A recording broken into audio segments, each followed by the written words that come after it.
This review has been made possible by Toyota of Naperville. As you know, Toyota has tons of brand new Toyotas available for purchase, but did you know that they also have a remarkable selection of used cars? Head on over to toyotaofnaperville.com and look through hundreds of used cars for sale right now.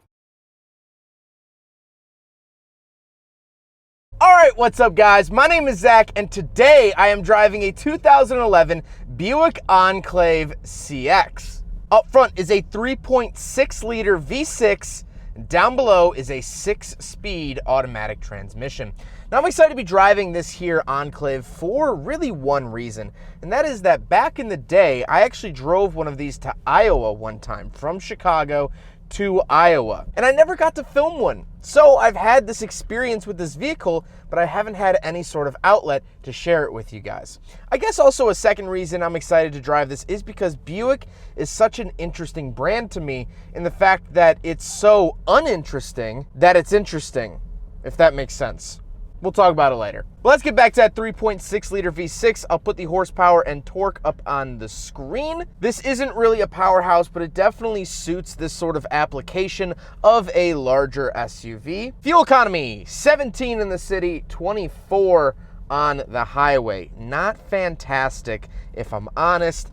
But this is a larger SUV. It is a 3-row SUV, so I guess beggars can't be choosers when it comes to that. Now, the 3.6 liter V6 is used in a ton of applications from GM, not just Buick products, but it's also found in a ton of Chevy products, mid-tier Camaros now, Traverse, the Blazer, and even up into Cadillac's lineup, the CT6 and the XT5 came with these 3.6 liter V6s. And in that respect, it's much like the 3.6 liter from Chrysler. They put that into everything. Very different engines, but they shove that into literally everything. Think of a post-2008 GM vehicle.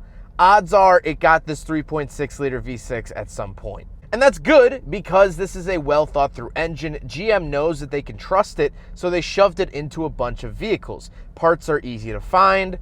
They've been around for many moon cycles, and so you're not going to have too many issues with it in terms of finding parts. Like I said, paired to it is a 6-speed automatic transmission, and I like it so far. It's a little bit clunky here and there, but it's a 2011 with 130,000 miles on it. I would be clunky too if I had 130,000 miles on me. We are warmed up here on the test track. I don't have any sort of sport mode. That's not really Buick's game. Front wheel drive to finish it out, and then we'll talk about the interior, but front wheel drive, Buick Enclave.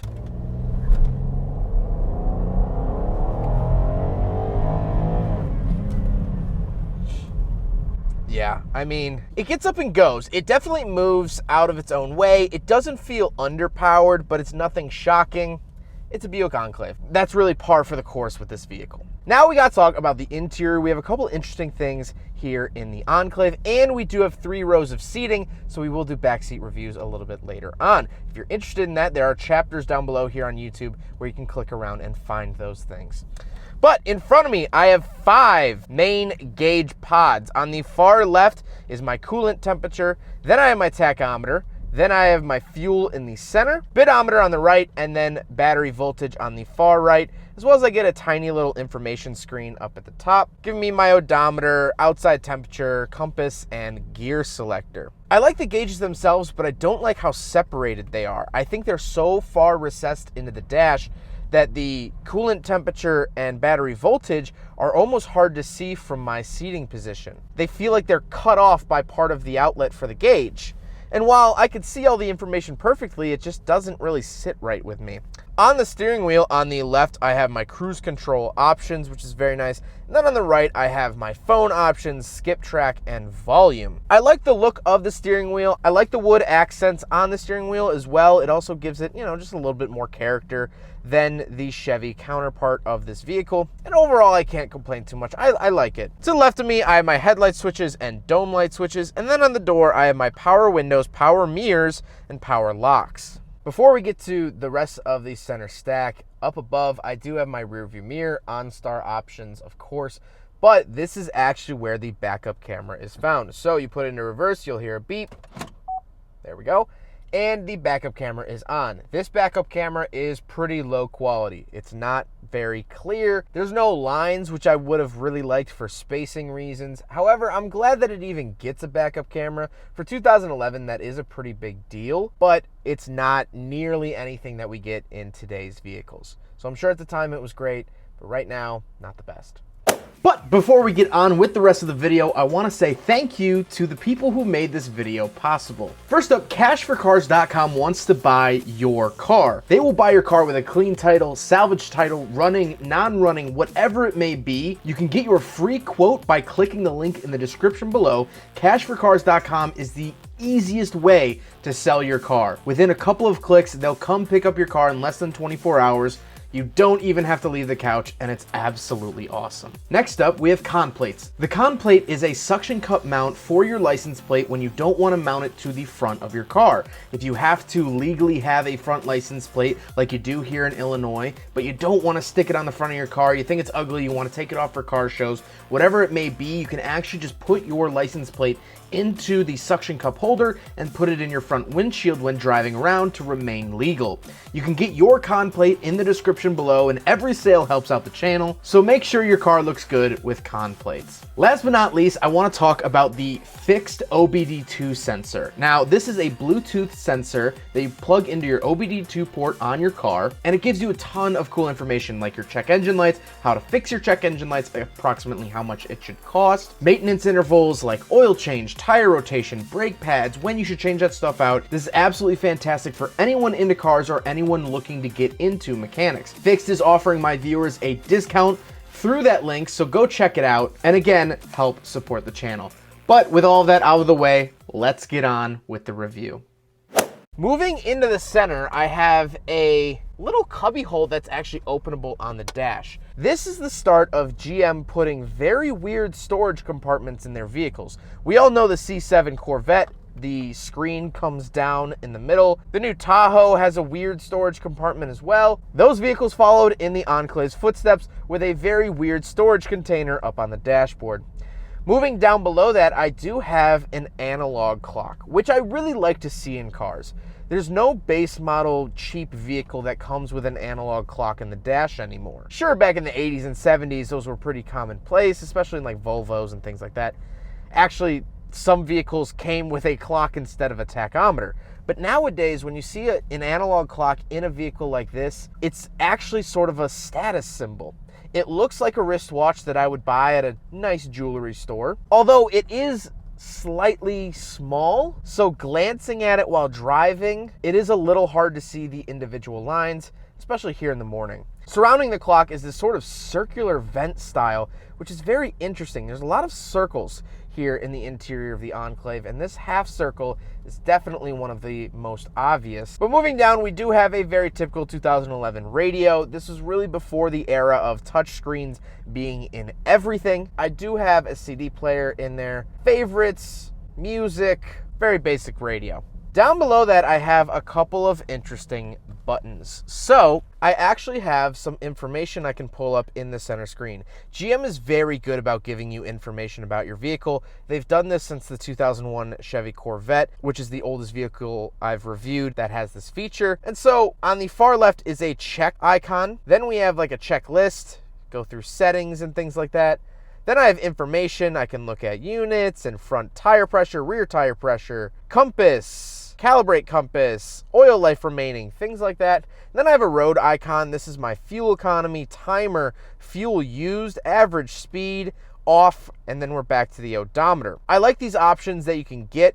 However, it's sort of odd that they placed these options down on the center console as opposed to next to the gauges like they are in the Chevy Silverado or even the Chevy Corvette. Normally these buttons are near the gauges, which is why I didn't mention it when I talked about the gauges. Then we have climate controls, dual zone climate, which is very nice for 2011, but everything besides that is pretty typical. Fan controls, where to send it, defrosters, and things like that. Then we have a couple interesting buttons down towards the bottom of the center stack. I have my rear wiper, my traction control off, and my tailgate button, as well as tailgate off, which is sort of interesting because it doesn't really lock you out or anything. When you turn the tailgate off, it turns the switch all the way down. But as long as you're in park, if it's off and you still hit the tailgate button, it still opens. So it's not really much of an off button because you could still accidentally bump the tailgate button the same way you would anyway. And that annoying GM beep will haunt my memories. Down below those three buttons, we do have a 12-volt outlet and a little cubby. And then we come to the center console itself. On the left, we'll find the shifter. Pretty standard GM shifter. I like the clunk in the gear, has a nice feeling, and I can plus minus on the side if I'd like. Has a little wood accent and a leather knob at the top. Then to the right, I have two cup holders, so we will do a big friggin' bottle test, and the Enclave barely fails. It looks like, it feels like it wants to accept the bottle, but it just won't. So unfortunately, the 2011 Buick Enclave fails the big friggin' bottle test. Down at the bottom of the center console, I do have this little openable door, which has like some coin holders and storage, but you can actually pull that out and it goes very, very deep into the center console. This is another massive storage area here in the Enclave, like the dashboard, and I like it. I like that they give you storage options. I don't know if I would personally use this or fill this up, but I like that it's there and offered, and it's empty space anyway. Then we do have an armrest that can be adjusted forward and back, which I really, really like.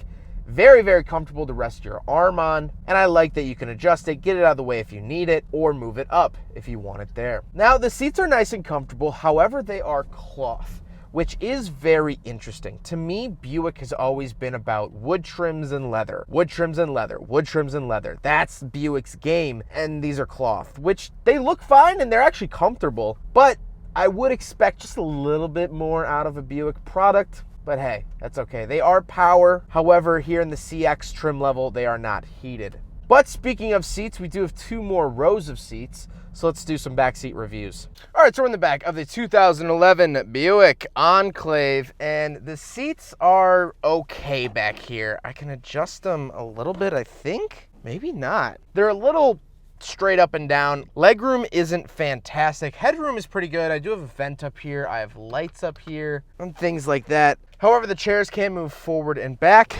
I'm not really sure how, but they have the tracks to do so. I do have heating and air conditioning controls for myself back here, as well as a 12-volt outlet. And that's really it. Pretty basic back seats. We have to keep in mind the CX is not the top trim level of the Enclave, so there's many more features to be had. Now, this is a 3-row, so we'll take a look at the very back seats. All right, so now we're in the very back row of the Enclave, and honestly, because these front seats suffer a little bit from leg room, I have a little bit more room to deal with. So that is nice that this is a pretty manageable back seat. I can sit back here actually pretty normally. I wouldn't be too happy about it. These seats are rather hard. They're not very cushiony. However, if I had to sit back here on a road trip, it wouldn't be the end of the world. I do have a cup holder on either side. I have my own lights back here and my own vents back here, something you usually only find in like minivans and stuff that have like central air. This actually has vents back here for the 3rd row, which is very, very thoughtful. A lot of auto manufacturers in their SUVs tend to forget about the 3rd row, but because this is manageable size-wise, I also get great features. Now we'll hop around back, take a look at the tailgate and the cargo space. All right, it's a little windy, a little chilly here today, but we're around back. Power tailgate, which is very nice, and these are all the WeatherTech floor mats and stuff. So obviously, because this is a used car, all the floor mats and stuff here, but I do get a 12-volt outlet, which is very, very nice. Little cubby down here, some extra things like that. Overall, great room. If you're not going to use the back seats, it has tons and tons of cargo space back here. I do have these tie downs here, up there, and right here for like a net or for keeping things in, things like that. Tons of cargo room here in the Enclave. And we have this giant cushiony button that'll bring us back down. Now we gotta talk about the looks. This here Enclave is finished in cyber gray metallic, and I think it looks nice. It definitely looks super dated at this point. This screams 2011 to me. This screams junior high for me. I was in junior high in 2011. I didn't go to high school until 2012. But the exterior looks very, very dated, and I can't really blame it. I'm not going to knock it down for that. I think it was handsome at the time, but styling has definitely passed this on. This is a more bubbly, where nowadays we're starting to veer more towards angular looks again. It's sort of a seesaw of vehicle trends, and we're past the bubbly and back into the sharp. But now we gotta talk about the Enclave as a whole. Well, what do I think about it? Is this worth your time? Well, let's get the negatives out of the way. I think today in 2021, 10 years after this car has come out, I don't think it has aged as gracefully as I would have liked. I think if you bought one of these today and showed up at your friend's house, they would clearly know that that's not a brand new car. I do think the trans is a little clunky and the engine is a little clunky as well, but also you have to take into account that this is 130,000 miles. I wish it had heated seats and nicer leather seats, and I wish the radio was a little bit more modern. However, those are drops in the ocean because there's such little nitpicky things. I really actually sort of like this car. It rides pretty nice, especially for a 130,000 mile vehicle. It rides fairly well. It's not perfect, but then again, this car has driven around the equator 5 times. There's no way it's going to be perfect. I like the interior feel in here. I like the interior design. The 3.6 liter, no matter what you say about it, there's a ton of parts available for it. I think really truly if you can find one of these with lower mileage, I think this would be a really great car to purchase on the used market. They're coming down in price. I really don't think these will ever go back up in price because there's not really a collector's market or anything like that for these vehicles. I think if you can find one sub 15 with under 100,000 miles, I think it would be a very solid purchase. My grandparents have owned 4, 5, 6, a bunch of Buicks, and they've never really had issues with them. That's why they keep going back to Buick. They haven't quite had the same luck with Cadillac. Well, with the whole North Star V8. When I got into this Buick, I had a little chip on my shoulder because back in 2009, when GM was deciding what companies to get rid of, they got rid of Pontiac and kept Buick. And I was always mad at them for that. Pontiac was such a fun brand, and Buick to me, even after this review, it's not a fun brand. They don't push the limits. They don't do weird things like Pontiac did.